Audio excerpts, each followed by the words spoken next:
बोलिए प्रेम से श्री सद्गुरु महाराज की जय। एक व्यक्ति विदेश में हुआ जिसका नाम था अल्बर्ट आइंस्टीन। अल्बर्ट आइंस्टीन नाम सुने हैं? अब वो पढ़ने लिखने में तेज नहीं था। वो क्या था? पढ़ने लिखने में तेज नहीं था। और जब वो पढ़ने जाता था ना, जैसे बरदराज का नाम सुने हैं, पढ़ने में कितना भूसगोल था। 5वें क्लास में कुछ भी देता था याद करने के लिए तो याद नहीं रहता था। तो क्या किया गुरुजी ने? उसको निकाल दिया बाहर, बरदराज को निकाल दिया बाहर। तब वो सोच में पड़ गया कि अब पढ़ाई भी नहीं होता है, कुछ याद भी नहीं रहता है, तो क्या करूं? वो जा रहा है रास्ते में जा रहा है। अब प्यास लग गई तो खोजने लगा जगह कहाँ पानी मिलेगा। तो खोजते खोजते एक कुआं मिल गया तो वहाँ चला गया पानी लेने के लिए। तो वहाँ जब पानी भरता है तो उसको वो देखता है कुआं के दृश्य को, उसका जो चबूतरा है, और उसमें जो रेखा पड़ा हुआ है, रस्सी से जब खींचता है देखता रही तो रस्सी से रेखा पड़ा हुआ है। जब बाल्टी से पानी निकालते हैं तो रस्सी से रेखा पड़ा हुआ है, खिया जाता है जगह। तो उसके मन में ख्याल आया, अरे ये तो जड़ चीज़ है, ये जड़ के घर्षण से ये पत्थर घिस गया, इस पर दाग आ गया, हम तो चेतन हैं। तब उस जगह उसको ख्याल आया। फिर वापस आया वो अपने गुरुजी के ही पास वापस आया। गुरुजी को कहा कि गुरुजी मैं अब जो पढ़ूंगा फिर कभी नहीं भूलूंगा। फिर से वो पढ़ाई शुरू कर। गुरुजी को तो विश्वास नहीं था कि ये पढ़ पाएगा। जब उसको टास्क देना शुरू किया तो टास्क देते गया और वो याद करते गया। करते करते ही इतना बड़ा विद्वान हुआ कि उन्हीं का लिखा हुआ व्याकरण चलता है, जिसका नाम है लघु सिद्धांत कौमुदी। तो कहने का मतलब सिर्फ इतना है, भूसगोल रहने के बाद भी यदि वो अभ्यास शुरू करता है तो विद्वान हो सकता है। तो मैंने कहा था अल्बर्ट आइंस्टीन वो भी इसी तरह का था। लेकिन उसके माँ ने कहा तुम पढ़ लिख पाते नहीं हो, क्या करोगे? लेकिन वो एकांतवासी ज़्यादा रहता था और थोड़ा सा अंग्रेजी का ज्ञान था। तो एक चीज़ उन्होंने लिखा, E = mc²। इसका क्या मतलब है? प्रयोगशाला में इसको प्रयोग करना शुरू किया तो करते करते उससे एक सिद्धांत निकल आया जिसका नाम है परमाणु बम का सिद्धांत। इसी परमाणु बम के सिद्धांत पर परमाणु बम बन गया। मेरा सिर्फ कहने का मतलब इतना है कि कोई भी व्यक्ति चाहे वो भूसगोल से भूसगोल क्यों न हो, जैसे माँ सबरी ने कहा है ना, क्या कहा है? अधम ते अधम, अधम अति नारी। कितनों गिरा से गिरा हुआ व्यक्ति क्यों न हो, किसी भी तरह की बुद्धि को नहीं भी रखता है, यदि वो बराबर धीरे धीरे ही सत्संग में आता है तो उसमें चेतना आ जाएगी, जागृति आ जाएगी। अल्बर्ट आइंस्टीन भी वो जब E = mc² जब सूत्र दिया तो परमाणु बम का आविष्कार हो गया। वो इतना बड़ा काम कर लिया तो वो मनुष्य तन प्राप्त करके ही न कर पाया कि दूसरा चीज़ प्राप्त करके कर पाया। आज जो दुनिया में सारे विकास देख रहे हैं किस बदौलत हुआ है? इसी मनुष्य देह की शक्ति के बदौलत हुआ है। देख रहे हैं ना विज्ञान क्या किया? चंद्र ग्रहण छोड़ा, या हाँ चंद्र ग्रहण जो छोड़ा, चंद्रयान 3 वो कहाँ भेज दिया? असंभव चीज़ को भी संभव कर दिखाया। किसने किया? वो इसी मनुष्य ने किया है। जो वैज्ञानिक उसमें खट रहा है उसको तो मुक्ति नहीं मिलेगी कि मिलेगा?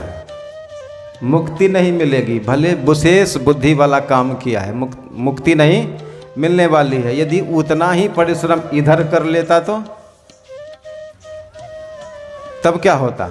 बड़े भाग सार्थक होता कि नहीं? बड़े भाग सार्थक हो जाता और उसका जीवन भी धन्य हो जाता। तो तुम विज्ञान वाला काम करके क्या किया? तुम कुछ नहीं कर पाया। भजुमन सतगुरु में गाते हैं, परम विज्ञानी सतगुरु जी। परम वैज्ञानिक कौन है? वो वैज्ञानिक नहीं है, परम वैज्ञानिक यहाँ बैठे हुए हैं। जिनका तस्वीर लगा हुआ, इससे बड़ा वैज्ञानिक कोई नहीं है। इसलिए अध्यात्म को जीवन में जो उतार लेगा ना, उसी के लिए बड़े भाग मानुष तन सार्थक है। दूसरा किसी का मनुष्य देह सार्थक नहीं है। कबीर साहब ने कहा, ज्यों की त्यों धड़ दीनी चदरिया, ज्यों की त्यों धड़ दीनी चदरिया। जैसे चादर ओढ़े थे पवित्र, वैसे ही पवित्र मैंने रख दिया। इसलिए मनुष्य देह की सार्थकता कबीर साहब ने पूरी कर दी। कबीर साहब ने कहा है, मानुष जन्म दुर्लभ बहुरी न दूजी बार, पक्का फल जो गिर पड़ा बहुरी न लागे डार। मानुष जन्म दुर्लभ है, बहुरी न दूजी बार, फिर दोबारा नहीं मिलने को है।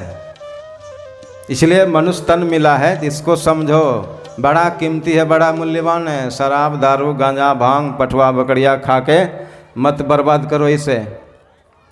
सिगरेट पर सिगरेट, गुटखा पे गुटखा मत खाओ। एक गुटखा खाने वाले की कहानी मेरे गांव में है। एगो इतना गुटखा खाता था, इतना खाता था, उसको कोई भी खाता था न छोड़ता नहीं था। अंत में उसके मुंह में हो गया, क्या कहते हैं उसको, कैंसर। कैंसर हो गया ना। अब गया वो डॉक्टर के पास। डॉक्टर के पास गया तो कहा कि तुमको तो कैंसर हो ही गया है, यदि इसका ऑपरेशन नहीं करेंगे, इस काट के नहीं हटाएंगे तो फिर तुम्हारा जीवन खत्म है। इसलिए उसे काट दिया गया, जीभ को, थोड़ा गाल को भी। कुछ दिनों में ठीक हुआ, लेकिन अब मुंह कैसा हो गया, पहले था सीधा, अब हो गया टेढ़ा। पहले बोलता था ओ, अब बोलता है अ, सही से भी नहीं बोल पाता है। इस मनुष्य तन को प्राप्त करके गलत सलत काम मत करो। गलत सलत काम करोगे तो इसका मतलब क्या है, दूसरे को फल मिलेगा। फल तुम ही को मिलने वाला है, दूसरा कोई नहीं साथी है उसमें। इसलिए सोच समझकर कदम उठाओ, सोच समझकर बोलो, सोच समझकर देखो। हाँ, दान करने में आगे रहो। यदि दान करने का समय है, दान कोई लेने आया है तो उसको जरूर दे दो, उसमें कमी मत करो। क्योंकि इस कलयुग में केवल दान का ही धर्म बचा हुआ है, दूसरा कोनो धर्म सही से नहीं बचा हुआ है। ऐसे सारे धर्म हैं, लेकिन दान जो है ना, उसमें किसी भी प्रकार का कोई दाग पाँच नहीं है, वो बिल्कुल शुद्ध है, सादा है। कुछ भी दान करें तो दानहीन कहलाएगा, चाहे 1 रुपये दें कि 1 लाख दें कि 10 लाख दें कि 1 करोड़ दें, वो दान ही कहलाएगा। वो कम बेसी नहीं होता है। लेकिन कोई सत्य आचरण कर रहा है, कोई झूठ नहीं बोलता है, कोई बड़े प्यार से किसी से बात करता है, तो उसमें कभी कमी और बेसी हो सकता है। कोई बढ़िया से बोलता था, कुछ गड़बड़ी हुआ, बढ़िया से बोलना बंद कर दिया, तो ये सब होता है। तो हम सबको ध्यान देना है, समझना है कि ये मनुष्य देह बड़ा मूल्यवान है। इस देह की विशेषता देखिए, वैज्ञानिकों ने भी यंत्र बनाए हैं, इंजन बनाए हैं, सब कुछ बनाया है।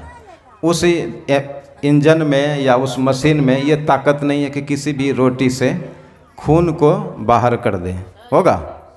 कोई भी रोटी को डाला जाए इंजन में और वो खून बाहर कर दे, नहीं होगा। ये मनुष्य देह में ऐसा है, इसमें डालते हैं दूध, तो दूध का जो अवशेष होता है, उसका बचा हुआ भाग, वो कहाँ परिवर्तित होता है, पहले रस बनता है, फिर रक्त बनता है, और फिर जाकर के रक्त से फिर मांस बनता है, अस्थि मज्जा क्या क्या बनता है। देखिए ये शरीर ने क्या क्या चीज़ अलग कर देता है। खाए हैं केवल दूध, उसमें से कितने प्रकार, कैसा यह देह है। खाए हैं रोटी है, लेकिन प्रकार क्या क्या है। मल तो अलग हो गया बाहर, फिर उससे रस बना, रस से रक्त बना, रक्त से फिर मांस बना, मांस से फिर ओज क्या क्या बनता है उधर। अंतिम में बनता है वीर्य, महिलाओं में रज बनता है। देखिए कहाँ से कहाँ जाता है। ये शरीर कितना विज्ञानपूर्ण है, वैज्ञानिकता लिए हुए है। इसको समझा, जो ध्यान साधना करता है उसे ही पता चलता है, दूसरे किसी को नहीं। ये शरीर क्या है, और जो ध्यान साधना करेगा ना, तो उसका जीवन तो एकदम पवित्र होता है, सुंदर होता है, प्यारा होता है, और उसके जीवन से आभा निकलती है। वो जहाँ भी जाएगा ध्यान साधना करने वाला आदमी, उसके इर्द गिर्द बिना बुलाए लोग आ जाएंगे, बिना बुलाए लोग उसके समीप आएंगे और उसके समीप आकर के आनंद का अनुभव करेंगे, शांति का अनुभव करेंगे। ऐसी क्षमता है उसमें जो ध्यान साधना करता है। और जो नहीं करता है उसका जीवन देख लीजिए, सामने है। सत्संग में इतनी ताकत है, इतनी क्षमता है। देखिए समय भी बहुत हो गया है और बगल में आप देख ही रहे हैं कि भजन गायक विराजमान हैं। अब उनसे भजन सुनेंगे और थोड़ा प्रवचन भी दीजिए। यहाँ हारमोनिया हो उठा के एक बार बुलंद आवाज में गुरु महाराज की जय ध्वनि करें। अब हम आप लोगों